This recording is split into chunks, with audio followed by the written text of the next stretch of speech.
Je voudrais d'abord dire que ce manifeste a deux grandes qualités. Il est concis et compréhensible. On n'est pas en face de plusieurs pages de textes compliqués. Et c'est un manifeste qui va droit au cœur, qui va droit au but. La traduction ici à Liège, d'abord nous avons depuis une dizaine d'années un conseil communal consultatif des seniors qui est composé de 34 associations qui sont actives sur Liège au quotidien.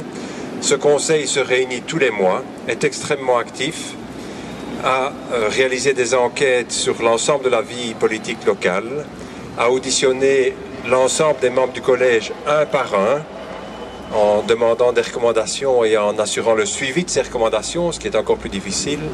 Et je dois dire que j'en suis extrêmement heureux parce qu'on a un vrai dialogue dans les deux sens, entre le conseil des aînés, mon échevinat et le collège et le conseil dans leur ensemble. Nous avons ensuite au niveau de la ville de Liège, de longue date, énormément d'animations en faveur des seniors, qui ne sont pas moins de 6 000 chaque année à participer à nos activités. Nous avons fait un gros effort sous cette mandature au niveau du nombre d'implantations dans les quartiers, puisque quand je suis arrivé, il y avait 21 clubs pour pensionnés et 4 maisons intergénérationnelles. Nous avons en plus créé 4 maisons des seniors, qui sont des lieux d'activité positive, dynamique, en faveur des seniors.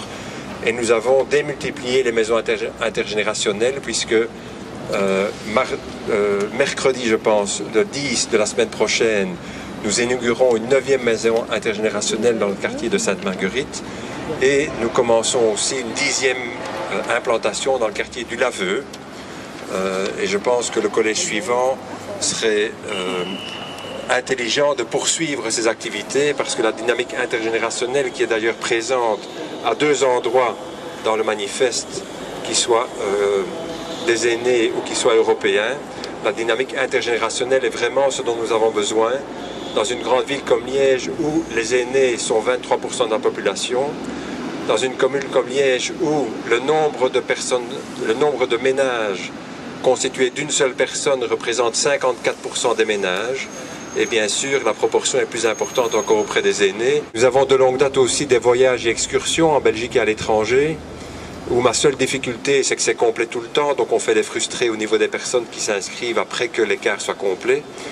Nous avons des cours universitaires à 2 endroits de la ville, l'U3A, qui est une structure hébergée par la ville à Droix et qui a un empattement sur tout l'arrondissement, où 3000 seniors suivent des cours et des activités. Et puis au niveau de la ville de Liège, nous avons rue de Peter dans les implantations de l'université, des cours où viennent 800 seniors par an, les 2 activités étant largement complémentaires. Nous avons également signé avec 13 autres communes de Wallonie et de Bruxelles la charte Ville Amie Démence, puisque nous sommes tous préoccupés notamment par la maladie d'Alzheimer qui gagne un nombre croissant de personnes âgées et surtout, et aussi leur entourage, puisque c'est une maladie qui est assez lourde à porter pour l'entourage.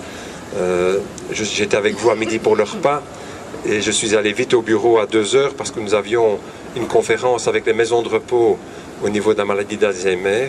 Maisons de repos, entre parenthèses, j'ai ici toute une série de brochures que nous avons réalisées en matière d'information.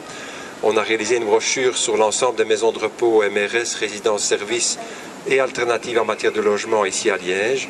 Et c'est de très loin le répertoire qui est le plus demandé par la population. Donc tous les jours, alors qu'il est sorti il y a 6 mois, tous les jours, on nous en demande. C'est dire s'il y a un besoin évident à ce niveau-là. Encore 2 petites choses. Nous avons le salon Papillon, nous en parlions tout à l'heure, qui est le principal salon pour seniors en communauté française, 10 000 visiteurs, qui existe depuis de nombreuses années, chaque année aux mêmes dates au Palais des Congrès, et qui attire toujours autant de visiteurs. C'est aussi un grand moment de rassemblement et d'information. Et enfin, nous avons fait des efforts particuliers au niveau financier dans le budget communal pour soutenir les associations d'aide familiale, mais aussi, et c'est nouveau depuis 2008, pour soutenir les associations de garde à domicile. Pourquoi? Et j'en termine par ça.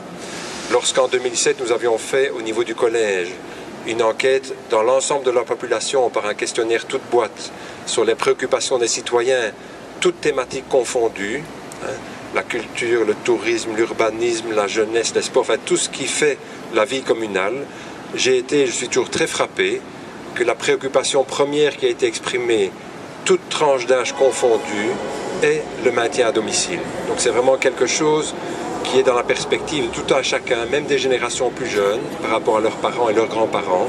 Et nous devons, dans les années qui viennent, faire des efforts considérables pour améliorer le maintien à domicile, qui reste quand même le premier choix par rapport à un placement en institution qui n'est jamais fait de gaieté de cœur.